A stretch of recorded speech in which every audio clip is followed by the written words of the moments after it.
LOL take two. LOL take two. LOL take two. Now listen. Let's face it, conflict is inevitable in everything. It's what makes drama engaging and comedy, well, funny. It can't all be the sun is shining, the birds are singing, and I'm totally, completely happy and at peace. That's maybe good for a couple of sentences of exposition, but unless the phone rings with some terrible news, the Instant Pot lid blows off spewing Greek chicken onto the ceiling and counter, or there's a sudden crash just outside the front door, your reader or listener or audience members are going to start counting the ceiling tiles. I know this because that is what I do when they're losing me. I count. We were just in this cute coastal California town a few weekends ago and decided to check out their community theater. We weren't expecting much, and sadly the evening exceeded our poor expectations. This thing made Waiting for Guffman look like a Broadway smash hit. As Act 1 dragged on and on and on, I counted 15 different lighting fixtures. Each audience row had 18 chairs in it, and the director, who was also in it, had 2 earrings in one ear, 3 in the other, and a diamond stud in her nose. Thankfully, there was an intermission, and even better, there was a Mexican restaurant down the street that served terrific margaritas.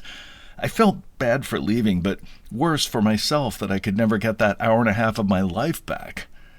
Unfortunately, social media seems to aid and abet humanity's penchant for bad manners and exacerbating conflict.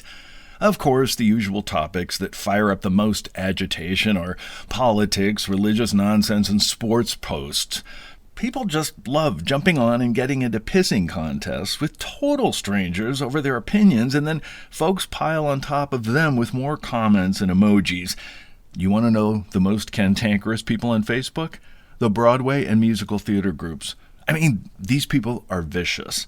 Somebody can propose that Bernadette Peters was the best Mama Rose in Gypsy, and it can open up pages and pages of vitriol until finally the group's administrator threatens to kick people out of the group. Of course, last year, the big fight was over Beanie Feldstein as Fanny Bryce and Funny Girl, and her eventual replacement, Leah Michele. The Beanie Wars, as I call them, went on for months and months. Thank God that show finally closed, but was soon replaced by this year's scandalous production of the musical Sunset Boulevard in London, starring some ex-pop singer from the Pussycat Dolls. And this woman is lovely in a hooker-like way, but honestly, I'm more like Norma Desmond than she is. Photos from the curtain call have her standing in a blood-soaked Victoria's Secret t-shirt, barely covering what looks like very fake boobs. Naturally, the Norma Desmond wars are in full swing on Facebook, with the Glenn Close, Elaine Page, Patti LuPone, and Betty Buckley camps circling their wagons.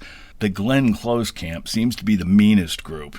If you dare to suggest she wasn't the definitive Norma Desmond, you will inevitably get an "oh no you didn't" thrown at you. It's exhausting.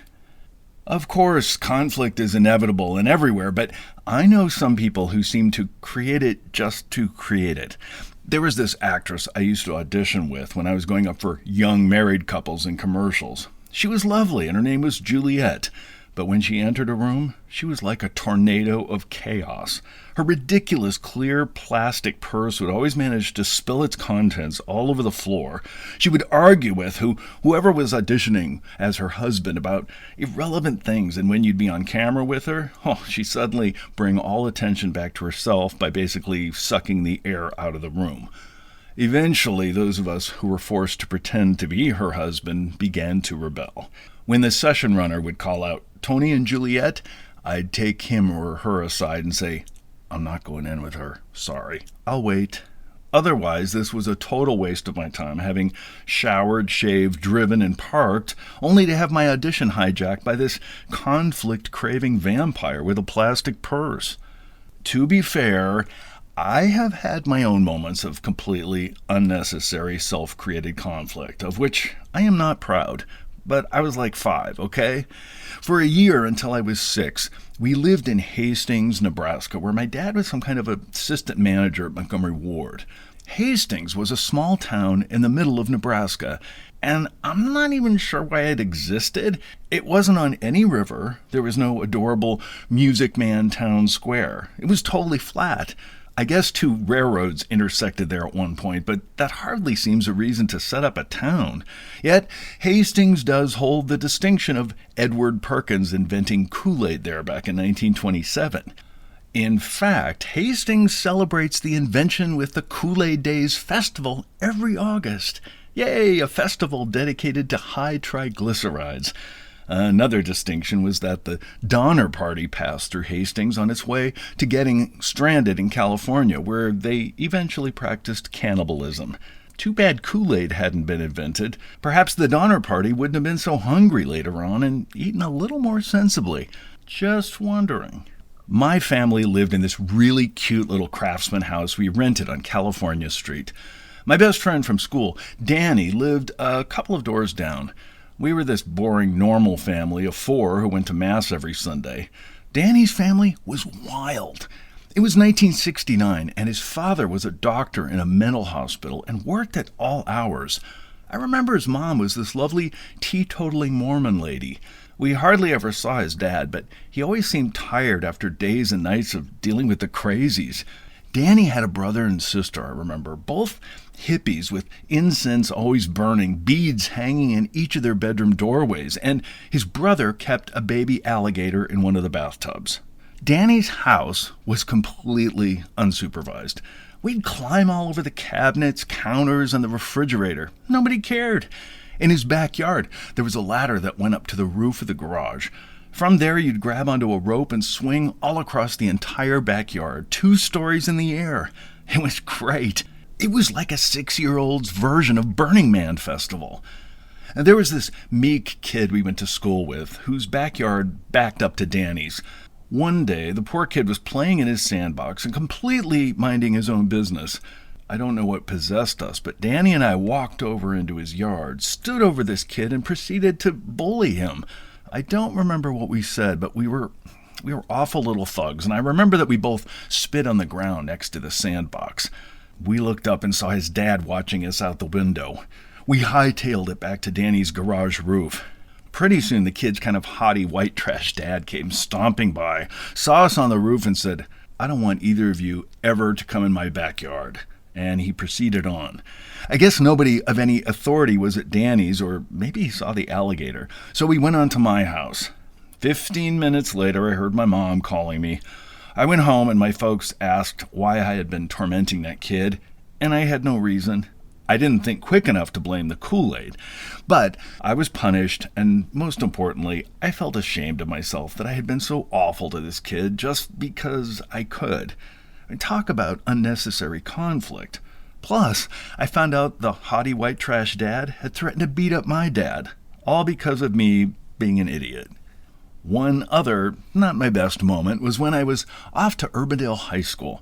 I had this friend, Julie, and she had been in our 6th grade presentation of this Ray Stevens comedy song, Bridget the Midget.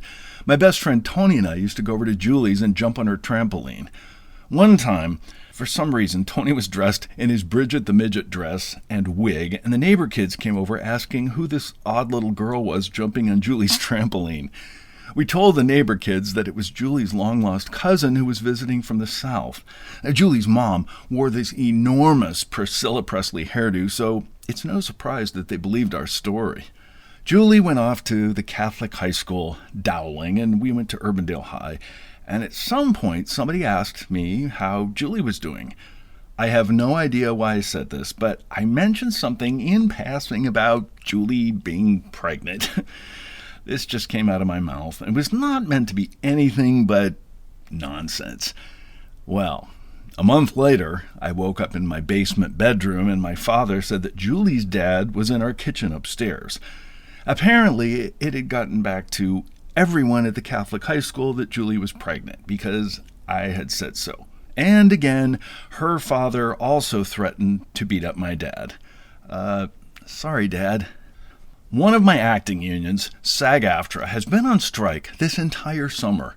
We were picketing alongside the Writers Guild for the first 3 months, but then they settled their contract.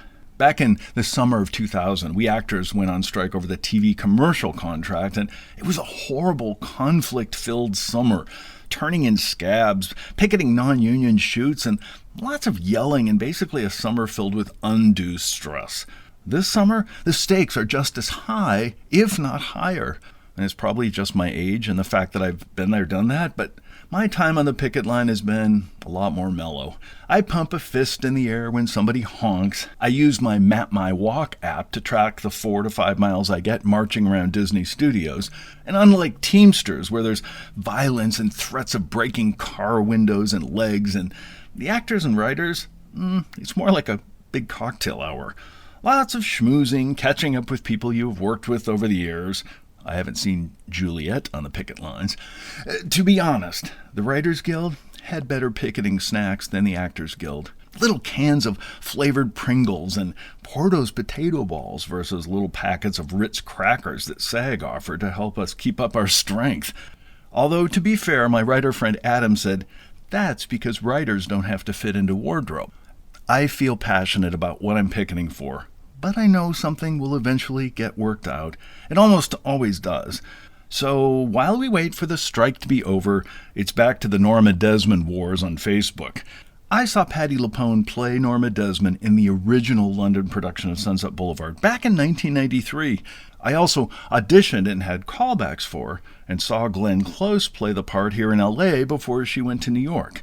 On Facebook, I am so close to jumping in and saying, I'm sorry, but Patty was the best Norma. I saw them both, and I thought Glenn sucked. Her voice was too low, so they had to bring all the keys down. She sang flat, and her makeup was like a clown. And at the end of Act 1, with her little spider hands thing she did to Joe Gillis, ridiculous. I can hear the pile on if, God forbid, I posted that. Oh, no, you didn't, someone would write. Oh, yes, I did, I would write back in all capital letters. What are you going to do? Threaten to beat up my dad? LOL take two. LOL take two. LOL take two.